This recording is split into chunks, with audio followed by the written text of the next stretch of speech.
September 1st, 1939. At dawn, the world changed forever. German forces crossed the Polish border from multiple directions. Tanks rolled forward. Aircraft filled the skies. Within hours, Europe was at war. Over the next 6 years, more than 60 million people would die. Entire cities would vanish. Nations would rise and fall. This is the story of World War II. Day by day. September 1st, 1939. At 4:45 a.m., German battleship Schleswig-Holstein opened fire on the Polish garrison at Westerplatte. It was the first major attack of World War II. At the same time, thousands of German troops stormed across the border. The German strategy was called Blitzkrieg, lightning war. Fast-moving tanks, motorized infantry, and dive bombers overwhelmed Polish defenses. By September 3rd, Britain and France declared war on Germany. Yet neither launched a major attack. Poland stood alone. Within weeks, Warsaw was surrounded. Then another disaster struck. On September 17th, the Soviet Union invaded Poland from the east. Caught between two powerful enemies, Poland collapsed. By October 6th, the campaign was over. For months after Poland's defeat, Europe entered a strange period. Britain and France were officially at war with Germany. But almost nothing happened. Newspapers called it the phony war.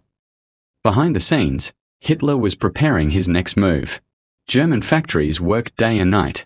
New tanks rolled off assembly lines. Pilots trained relentlessly. The silence before the storm had begun. April 9th, 1940. Germany launched Operation Weserübung. Denmark surrendered within hours. Norway fought longer. German warships entered Norwegian fjords while paratroopers captured key airfields. Control of Norway secured Germany's access to vital Swedish iron ore. Another victory had been achieved.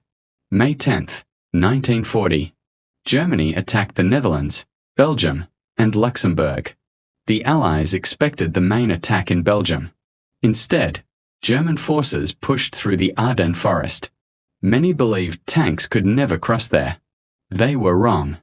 German armor burst through French defenses. The Allied front collapsed. Hundreds of thousands of British and French soldiers became trapped at Dunkirk. Then came a miracle. Operation Dynamo.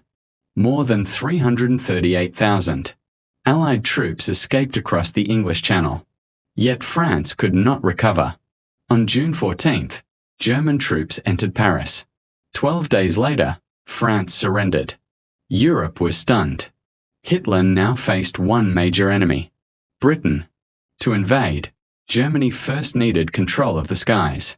The Battle of Britain began in July 1940. Day after day, German bombers crossed the English Channel. Waiting for them were RAF fighter pilots.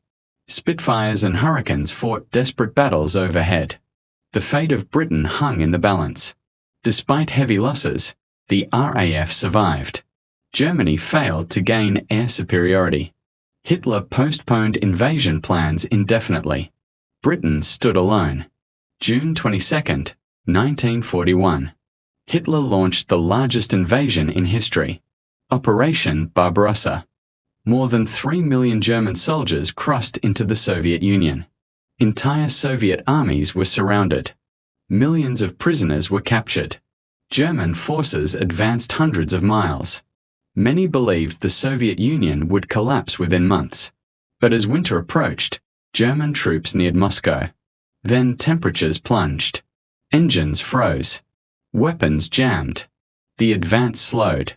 The Soviet Union had survived. December 7th, 1941. The war changed forever. Japanese aircraft attacked Pearl Harbor. Battleships burned. Aircraft exploded on runways. More than 2,400 Americans were killed. The next day, the United States declared war on Japan. Germany responded by declaring war on America. What had begun as a European conflict was now a true world war. The deadliest conflict in human history had entered a new phase. To be continued. In the next episode, Hitler's armies push towards Stalingrad. Japan expands across the Pacific. And the Allies begin their long road to victory. Subscribe for Part 2. 1942 to 1943. The turning point of World War.